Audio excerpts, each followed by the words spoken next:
Assalamualaikum warahmatullahi wabarakatuh. Saya Farihatur Rahmania, nomor induk 32212599 dari akuntansi A. Di sini saya akan memenuhi tugas mereview buku Bung Karno, yaitu Mencapai Indonesia Merdeka.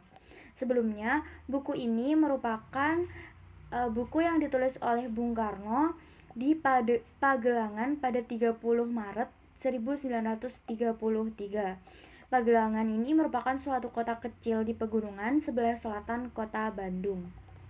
Langsung saja kita membahas subbab-subbab yang ada di dalam buku tersebut. Terdapat 10 subbab.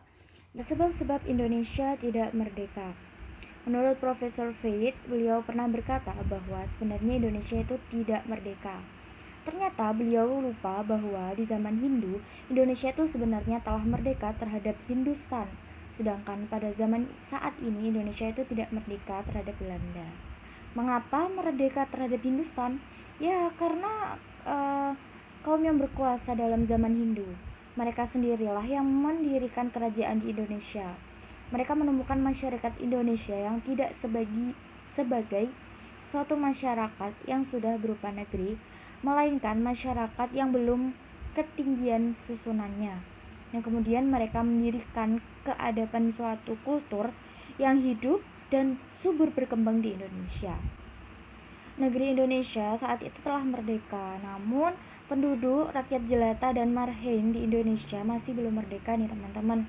Nah, di negeri Indonesia itu mereka hilang kemerdekaannya, lalu menjadi koloni, kemudian menjadi bitsing, dan kemudian menjadi negeri jajahan.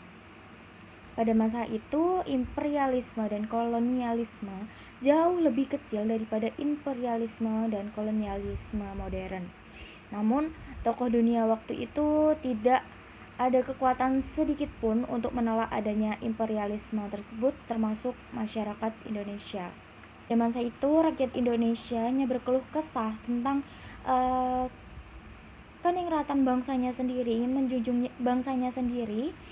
Kini akan lebih lagi berkeluh kesah memikul berkah-berkahnya sel-sel imperialisme di dunia barat. Sebab awal Indonesia menjadi negeri yang tidak merdeka merupakan suatu masyarakat yang sakit, yang kedatangan utusan-utusannya masyarakat yang gagah perkasa. Masyarakat yang sakit itu tidak lagi mendapat kesempatan menjadi sembuh, tetapi masyarakat itu semakin lama semakin sakit, dan orang yang miskin juga semakin lama menjadi semakin miskin. Tetapi imperialisme saat itu semakin lama menjadi semakin besar, yang kemudian menjadi imperialisme raksasa. Hal inilah yang harus kita lawan dengan keberanian kesatria yang melindunginya. Yang kedua ada dari imperialisme tua ke imperialisme modern. Imperialisme itu apa sih? Nah, imperialisme itu dilahirkan oleh kapitalisme. Kapitalisme tua belum kenal tempat kerja, pabrik, dan lain sebagainya. Maka dari itu, kapitalisme modern menunjukkan kemodernannya sangat pesat sekali. Sedangkan imperialisme tua itu memiliki watak dan sifat yang masih kolot dan kuno, sehingga tidak mengenal cara-cara yang modern. Mereka mengadakan sistem monopoli, kekejaman, dan tidak memperdulikan lingkungan sekitar. Nah, tetapi lambat laun di Eropa itu ada modern kapitalisme yang mengganti freak kapitalisme yang sudah tua. Maka kelebihannya ingin dimasukkan ke Indonesia, teman-teman. Dari modern imperialisme tersebut menjelma di muka bumi dan ingin menggantikan imperialisme tua yang tadinya sudah tertinggal. Dengan tergantinya tersebut, berganti pula cara pengembalian rezeki dengan jalan persaingan merdeka dan membunuh merdeka dengan mengambil keuntungan bagi negeri. Apa pengaruhnya bagi Indonesia? Seorang politikus pernah berkomentar mengenai hal ini. Tidak pernah beruntung bersih untuk mengalirinya begitu deras, sebagai justru bahwa pimpinannya eksploitan. Baru-baru ini aliran itu hanyalah melalui jalan-jalan yang lebih terang.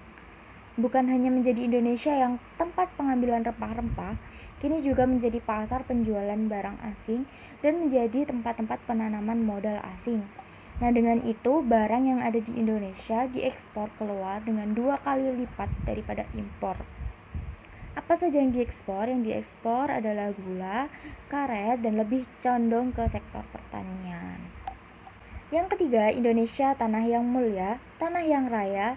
Di sanalah kita berada untuk selama-lamanya.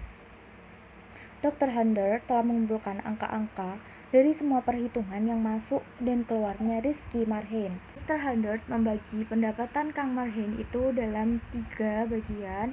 Yang pertama itu pendapatan dari padinya, yang kedua dari palawijanya, dan yang ketiga dari perkuliahannya. Nah, Dr. Hunter juga berkata bahwa Marhen adalah rakyat yang minimum, yaitu rakyat yang sudah kelewat melaratnya, sehingga kalau diumpamakan dikurangi lagi sedikit saja bekal hidupnya. Belanda juga mengklaim bahwa Marhen adalah papa sengsara. Dengan adanya imperialisme dari kaum Marhen tersebut, mereka menjadi seperti kuli lepas, tidak diberikan apapun dan menganggap sudah ada yang memberi makan. Namun kaum bangsa asing yang berada di Indonesia justru lebih diberi tunjangan hidup.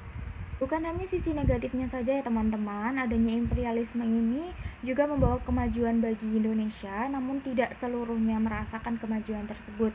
Seperti kaum Marhen yang semakin hari yang semakin miskin. Hanya kaum-kaum tertentu yang mendapat vibes positif dari imperialisme ini. Yang keempat, di timur matahari mulai bercahaya, bangun dan berdiri kawan semua. Di sini bukan hanya kerusakan lahir saja yang terjadi karena imperialisme, tetapi kerusakan batin juga ada di mana-mana ya teman-teman. Karena adanya stelsel imperialisme itulah yang telah membunuh semangat rakyat Indonesia. Indonesia itu sebelumnya dikenal sebagai bangsa yang kuat, gagah, namun kini rakyat Indonesia telah kehilangan semangatnya dan jati dirinya dan dianggap sebagai kambing yang lemah. Bencana yang terbesar itu ketika rakyat Indonesia percaya dan menganggap bahwa kita merupakan rakyat kambing yang harus dipimpin dan dituntun. Memang pada saatnya masuk imperialisme, kita gampang diinjak-injak dan berakibat pada tekanan selama bertahun-tahun. Saat imperialisme mulai menjadi suatu kebiasaan, kemudian mulai bangkitlah perlahan semangat para pahlawan. Mereka juga mulai sadar dan bangkit. Perbudakan mulai rontok dan timbul semangat baru yang semakin lama semakin besar. Alhamdulillahnya kini fajar sudah mulai terlihat. Pergerakan memang bukan dilahirkan dan tergantung para pemimpin, tetapi adanya nasib yang sengsara tersebut adalah usaha untuk menyembuhkan diri meskipun rasa sakit itu masih ada. Jadi karena usaha kita sendiri, bukan karena bantuan orang lain. Jika kita berjalan di tengah kegelapan sambil membawa obor, maka kita tahu jalan yang kita tuju. Oleh karena itu, kita harus memiliki pergerakan yang sama, cocok dan sesuai dengan masyarakat, serta terus maju dengan tujuan masyarakat yang sama dan sempurna. Sambutlah fajar itu dengan kesadaran dan kamu akan segera melihat matahari terbit. Kelima, gunanya ada partai. Nah, pergerakan di Indonesia pada saat itu dikarenakan ingin hidup yang lebih layak dan ingin memperbaiki nasib. Pergerakan kita itu seharusnya tidaklah pergerakan yang kecil, justru pergerakan yang lebih besar agar dapat memusnahkan imperialisme dan kapitalisme. Kita juga harus menggerakkan rakyat dalam suatu pergerakan yang radikal. Bagaimana caranya? Ya dengan mendirikan suatu partai yang dapat menuntun, mengolah tenaga, serta menjadi pelopor rakyat untuk mencapai tujuannya.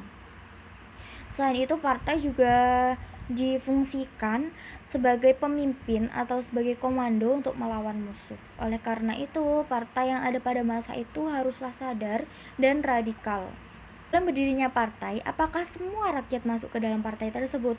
Tidak, tentu tidak. Tidak semua rakyat itu masuk dalam sebuah partai. Partai yang kemauannya cocok dengan kemauan Marhen lah yang dapat bergerak dan memimpin massa. Yang keenam, ada Indonesia Merdeka, suatu jembatan. Kemerdekaan itu merupakan syarat yang sangat penting untuk menghilangkan kapitalisme dan imperialisme, serta juga syarat untuk mendirikan masyarakat yang sempurna. Kaum Marhen juga harus bisa mengetahui bahwa mereka baru bisa segera menjatuhkan kapitalisme dan imperialisme tersebut pada saat berkibarnya bendera nasional. Kaum Marhen juga harus menjaga agar politik match tidak jatuh di tangan borjuris dan ningrat di Indonesia. Dari sini kita dapat mengetahui bahwa yang menjembatani runtuhnya kapitalisme dan imperialisme masyarakat yaitu kemerdekaan negeri. Selain itu, kaum Marhen juga harus menjaga Indonesia merdeka dan menggenggam politik match serta menggenggam kekuasaan pemerintahan. Yang ketujuh, sana mau ke sana, sini mau ke sini. Untuk mencapai Indonesia yang merdeka, kita harus lebih tahu hakikat kependudukan di antara kita di sana dan di sini. Di sana itu kaum penjajah dan di sini itu kaum negeri. Hakikat kedudukan tersebutlah yang nantinya akan menentukan asas-asas perjuangan kita. Hakikat kedudukan itu juga dapat digambarkan dengan kata pertentangan dalam segala hal. Karena dalam riwayat dunia selamanya menunjukkan pertentangan antara dua golongan. Dan kooperasi adalah salah satu asas perjuangan yang ada di Indonesia pada masa itu. Dalam perjuangan di Indonesia merdeka, kita juga harus ingat bahwa pertentangan merupakan kebutuhan dari sana dan sini. Memang hal tersebutlah yang menjadikan sebab terjadinya non-kooperasi. Karena adanya kesendirian dan kepribadian yang sejati, maka muncullah percaya pada kekuatan sendiri, kemampuan sendiri, sebanyak-banyaknya bekerja sendiri, tetapi mata melihat keluar pagar. Jika perlu dan bermanfaat, tangan juga bisa keluar dari pagar. Maksudnya pagar di sini tuh bisa disebut sebagai zona nyaman ya teman-teman. Lalu yang kedelapan ada match forming, radikalisme dan massa aksi. Match forming itu sebagai pembentukan kekuasaan atau pembuatan kuasa dan penyusunan tenaga. Hal tersebut dibutuhkan sebagai cara untuk mendesak kepentingan. Match forming merupakan strategi pembangunan atau pengakumulasi kekuatan agar punya daya kuasa untuk memenangkan kepentingan politik, serta tidak bisa dijalankan dengan cara berpolitik lunak, tetapi harus dijalankan atas prinsip radikalisme. Radikalisme sendiri memiliki arti bahwa perjuangan yang mendesakkan perubahan hingga ke akar-akarnya, yang merubah ekonomi politik masyarakat sosialnya menjadi suatu yang baru dan radikal. Match performing juga harus didasari dengan prinsip non-kooperasi, yaitu menolak kerjasama dengan kaum kapitalis dan imperialis sebagai musuh ya teman-teman. Nah, prinsip non-kooperasi ini mencakup penolakan untuk bekerja sama, bantuan dana, hingga berpartisipasi dalam parlemen pemerintahan yang dibuat oleh penjajah. Untuk melaksanakan hal tersebut dibutuhkan alat politik yang menghibur rakyat Indonesia, sehingga muncullah partai pelopor yang memiliki agenda mendorong rakyat dalam organisasi atau serikat perjuangan yang dipimpin oleh partai pelopor. Partai pelopor ini haruslah memimpin perjuangan rakyat, bukan hanya melakukan propaganda, tetapi merangkul massa yang resah dan marah ke dalam organisasinya. Kemudian melakukan beberapa kegiatan massa seperti rapat umum dan mimbar bebas. Baik, kita mulai memasuki yang ke-9, yaitu di seberangnya jembatan emas. Marilah kita mengingat perjalanan revolusi Prancis yang tidak menolong rakyat jelata, bahkan mengorbankan rakyat jelata serta membinasakan rakyat jelata. Nah, rakyat Prancis yang saat itu diperkuda oleh kaum borjuris menyatakan demokrasi, kemerdekaan, dan persaudaraan, tetapi sebenarnya mereka hanya mencari kekuasaannya sendiri. Dengan adanya revolusi Prancis tersebut, kita tidak boleh mengimpikan hal seperti itu, karena demokrasi seperti itu hanya menguntungkan salah satu pihak saja, tidak menguntungkan seluruh rakyat. Kita sebagai masyarakat Indonesia harus menganut demokrasi politik dan demokrasi ekonomi, Karena sebenarnya nanti akan menjadi jembatan emas yang dapat digunakan untuk menyeberang masyarakat Indonesia agar dapat diatur oleh rakyatnya sendiri sehingga selamat dan dibuat oleh suatu masyarakat yang tidak ada kapitalisme dan imperialisme di dalamnya. Hal itu bisa disebut dengan sistem republik ya teman-teman, karena demokrasinya menganut terhadap rakyat, menganut apa yang telah dicita-citakan rakyat tanpa memihak salah satu pihak. Dengan melihat berbagai bendera seluruh dunia yang berkibar, bukan berarti kita kalah. Dan kita seharusnya merasa kagum sehingga kita juga ingin negeri Indonesia menjadi negeri yang lebih besar dan lebih maju. Yang terakhir, mencapai Indonesia merdeka. Sekarang merupakan akhir dari kemerdekaan, maka berjuanglah di depan. Tunjukkanlah kehebatan Partai Marhen agar menjadi partai pelopor massa. Kita sebagai masyarakat Indonesia seharusnya menumpahkan segenap jiwa dan raga ke dalam partai massa, bukan hanya jiwa dan raga saja, tetapi juga jasmani dan rohani kita ke dalam perjuangan massa, dan tuangkan akan segenap senyawa menjadi api kesadaran dan arti kemauan massa. Setelah mereview buku Mencapai Indonesia Merdeka, kita sebagai masyarakat di Indonesia hendaklah mengingat jasa para pahlawan yang telah gugur mendahului kita dengan apa yang telah mereka lakukan terhadap Indonesia. Mereka memperjuangkan Indonesia dengan sekuat tenaga sehingga menjadikan Indonesia yang merdeka. Sekian dari saya, terima kasih. Mohon maaf apabila terdapat kesalahan kata-kata dan penulisan. Wassalamualaikum warahmatullahi wabarakatuh.